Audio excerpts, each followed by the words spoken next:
प्रदेश के माननीय मुख्यमंत्री, राजस्थान के किसानों के नेता और राजस्थान को विकास के पथ पर लगातार आगे बढ़ाने का प्रयास कर रहे भजनलाल शर्मा जी का बहुत बहुत आभारी हूं कि अब इस वाले बजट में मेरे विधानसभा क्षेत्र में एक 33 केवी का सब स्टेशन देने का काम किया और बिजली के क्षेत्र में बहुत सारा काम ऐसा हमारा कुछ शेष भी है, उसके बारे में जिक्र भी करूंगा। मैं प्रदेश के माननीय मंत्री महोदय का बहुत बहुत धन्यवाद ज्ञापित करना चाहता हूं कि आपने मेरे इस किसानों की समस्या को लेकर आपने गंभीरता के साथ बजट में ये पूरा 33 केवी सब स्टेशन रखवाने का काम किया और साथ साथ ही हमारे खाद्य आपूर्ति मंत्री माननीय सुमित गोदारा जी का बहुत बहुत साधुवाद कि राजस्थान में अच्छी पहल आपने की है, जिसमें लगभग 74 लाख लोगों के ऐसे लोग जो वास्तव में खाद्य सुरक्षा से वंचित थे और बिल्कुल गांव के बिल्कुल आखिरी छोर में लोग रहते हैं और जिनकी पात्रता थी उन लोगों को जोड़ने का काम किया।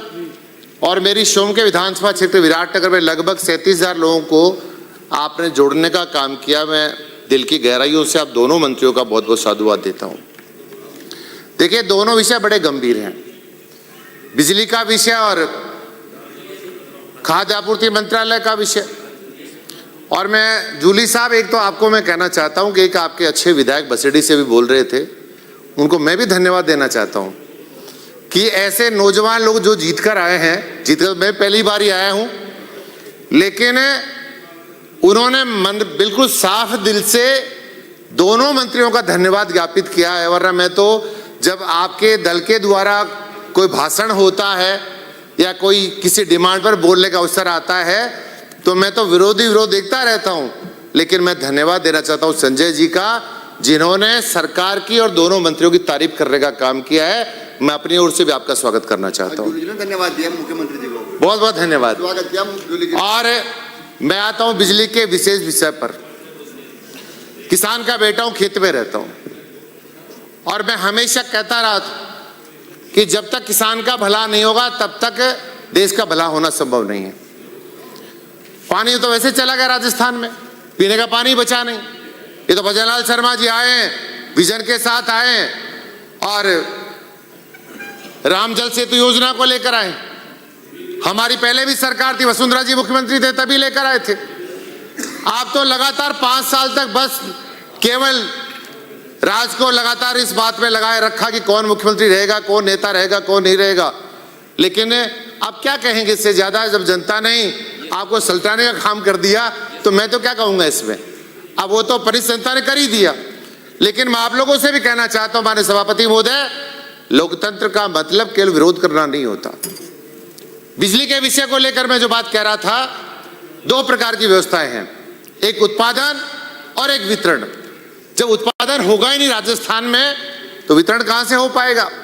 हम तो देखा करते थे कि 4-4 महीने तक डीपीआई मिलती नहीं थी। अब एक साथी ने कहा, मैं पिछली बार चुनाव हार गया था, गांव में जाता था और मैं सभापति वो 4-4 माह तक हमारे वहां आपकी सरकार के द्वारा डीपीआई मिलती नहीं थी और कितना संघर्ष करना पड़ता था। वीसीआर भी ईमानदारी से चेहरे देख देखकर वीसीआर भरे जाते थे कांग्रेस के शासन में। लेकिन मैं ज्यादा आपकी चिंता ज्यादा करता हूं, मेरे पड़ोसी हो आप, मैं आपका ध्यान वैसे भी रखता हूं। इसलिए मैं कहना चाहता हूं कि ये लोकतंत्र का मतलब ये नहीं है कि किसी प्रकार से केवल विरोध करें, लेकिन मैं इतना कहना चाहता हूं, हमारी सरकार विजन के साथ और बिल्कुल ट्रांसपेरेंसी के साथ हमारी सरकार लगातार काम कर रही है।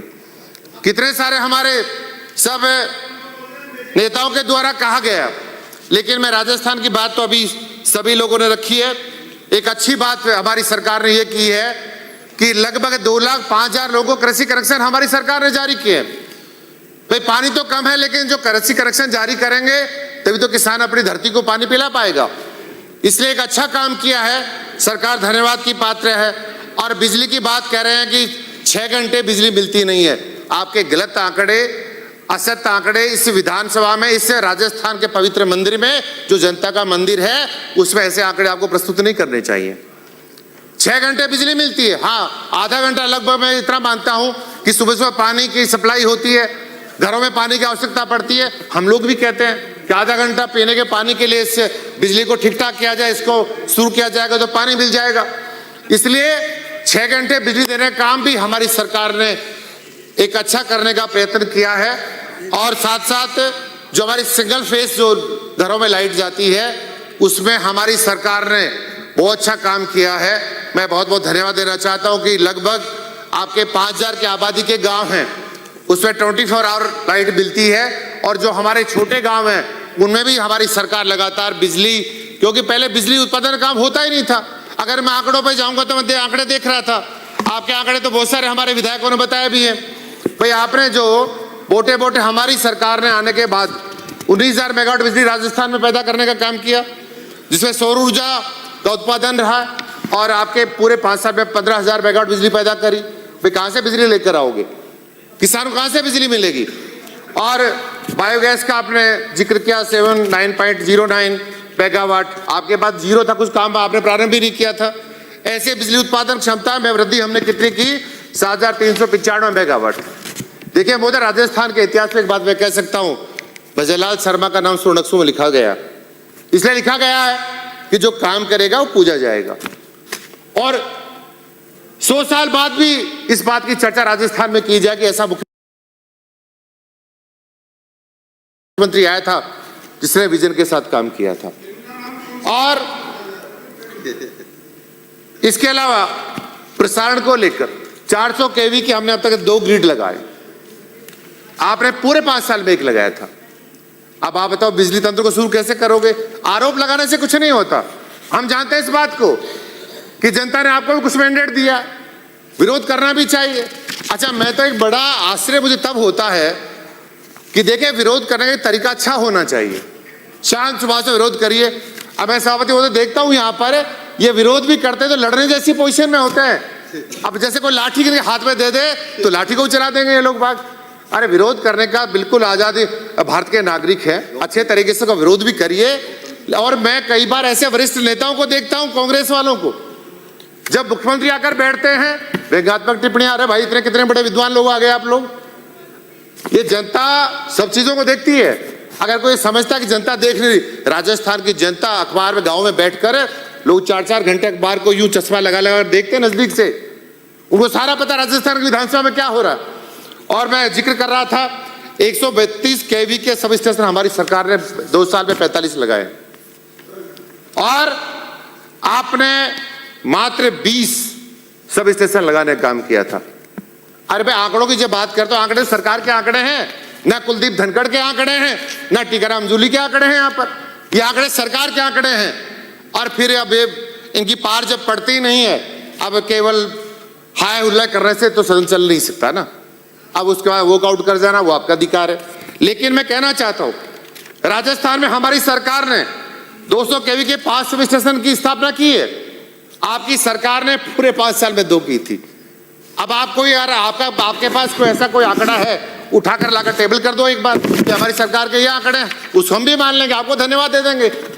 साथ साथ हमारे राजस्थान में जो हमारी नवीन परियोजनाएं थी उसमें हमने 98,854 हेक्टेयर में जमीन आवंटित करके राजस्थान के किसान को मजबूत करने का हमारी सरकार ने, भजनलाल शर्मा की सरकार ने एक अच्छा प्रयास किया है।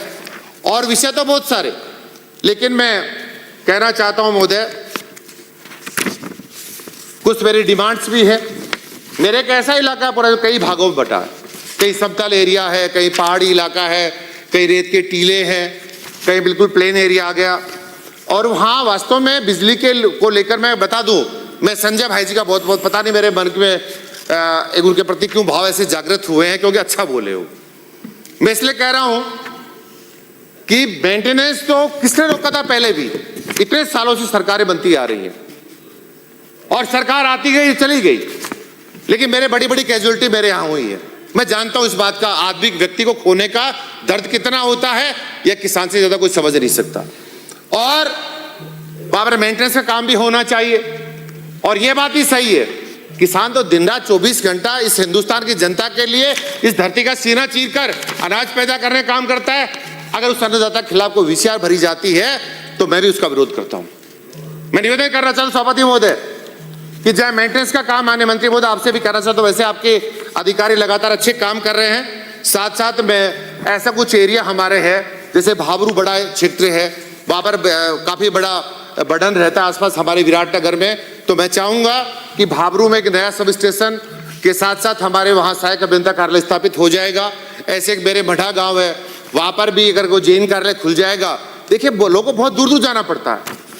और एक मेरा एक्शन कार्यालय कोटपुतली में है, मैं चाहता हूँ कि पाउटा में ही या शापरा के आसपास हमारा जो एरिया है उसको शापरा में जोड़ दें। अब व्यक्ति को जाना पड़ता है 80 किलोमीटर, एक पार्ट हमारा रामगढ़ के पास में हो गया, एक पार्ट हमारे बहरोड के पास में हो गया, बहुत दूरी पड़ती है। तो मैं माननीय मंत्री महोदय आपसे आग्रह करता हूं कि सहायक अभियंता कार्यालय और साथ साथ इसके अलावा 2 ऐसे हमारे ग्रिड हैं जिनकी वास्तव में हमें बहुत आवश्यकता है। एक मेड़ में झोदुला के आसपास, जहां पर पूरा क्षेत्र जब बरसात होती है तो वहां बिजली की कटौती वास्तव में होती है। और मैं एक बहुत ही गंभीर एक ऐसा विषय है, देखिए FRT की हमारी जो गाड़ियां केवल शहरों में है। अब ये लोग कर गए थे पहले, लेकिन इनके पद चिन्हों पर हम थोड़ी चलने वाले हैं। इसलिए मंत्री महोदय कहना चाहता हूं कि देखिए शहरों में FRT की टीमें आपकी काम करती है, अच्छा काम करती है, नो डाउट, लेकिन ग्रामीण परिवेश में भी, ग्रामीण क्षेत्र में भी अगर FRT गाड़ियां काम करेंगी, टीमें काम करेंगी तो किसान को वो उसका लाभ मिलेगा। इसलिए FRT टीम को आप आगे बढ़ाइए। और साथ साथ हमारे कुछ ऐसे बहुत बड़े ग्रिड हैं जहां पर बर्डन बहुत ज्यादा है। एक नगरोपरा हमारी पंचायत है, वहां का जो ग्रिड है उसका विस्तार करिएगा। अगर उसका विस्तार करेंगे तो हमारे बहुत सारे किसानों को उसका लाभ मिलेगा। और साथ साथ मेरे किशनपुरा ग्रिड है, उसका विस्तार करना बहुत आवश्यकता है। हमारी सरकार ने फैसला किया, बजरलाल शर्मा की सरकार ने फैसला किया कि हम किसान को दिन में बिजली देंगे। राजस्थान के 22 जिलों में दिन में हमारी सरकार लगातार बिजली देने का काम कर रही है। और जो वंचित जिले हैं उसमें हमने कहा 2027 तक हमारी सरकार का एक विचार है और संकल्प है, उस संकल्प को हम पूरा करेंगे। और मैं निवेदन करना चाहता हूं, ऐसे ग्रिड्स का यदि विस्तार हो जाएगा तो मेरा मानना हमारे किसान को दिन में बिजली मिल जाएगी। अरे जो अन्नदाता, जो हिंदुस्तान की जनता के लिए हमेशा पेट पालने का काम करता है, उस किसान की जब बात आती है तो कोई बोलने को तैयार नहीं होता। लेकिन मैं शुद्ध रूप से जहां पर खेत और खलिहान में रहकर जीवन यापन करता हूं, यही मैं आग्रह करना चाहता हूं माननीय प्रदेश के मुख्यमंत्री महोदय से कि आप किसान के विकास के लिए, मजदूर के विकास के लिए, नौजवान के विकास के लिए इस राजस्थान को जिन ऊंचाइयों पर लेकर जा रहे हैं, ये हिंदुस्तान का इतिहास हमेशा इस बात का साक्षी बनेगा। आपका बहुत बहुत धन्यवाद। भारत माता की जय। श्री मांगेलाल जी मीणा। सभापति महोदय, मैं प्रस्ताव करता हूं सदन का समय आज की कार्यसूची समाप्त होने तक के लिए बढ़ाया जाए। सदन का समय बढ़ाया गया। माननीय सभापति महोदय, हमारे पार्टी के नेता एवं राजगढ़ लक्ष्मण की जनता को धन्यवाद देता हूं, जिन्होंने मुझे इस पवित्र सदन में अनुदान की मांग संख्या 54 और 55 पर बोलने का अवसर प्रदान किया। माननीय सभापति महोदय, ऊर्जा से संबंधित महत्वपूर्ण विषय है। घर का चिराग ही घर को रोशन करता है और बिजली ही विकास का असली चिराग है। लेकिन सरकार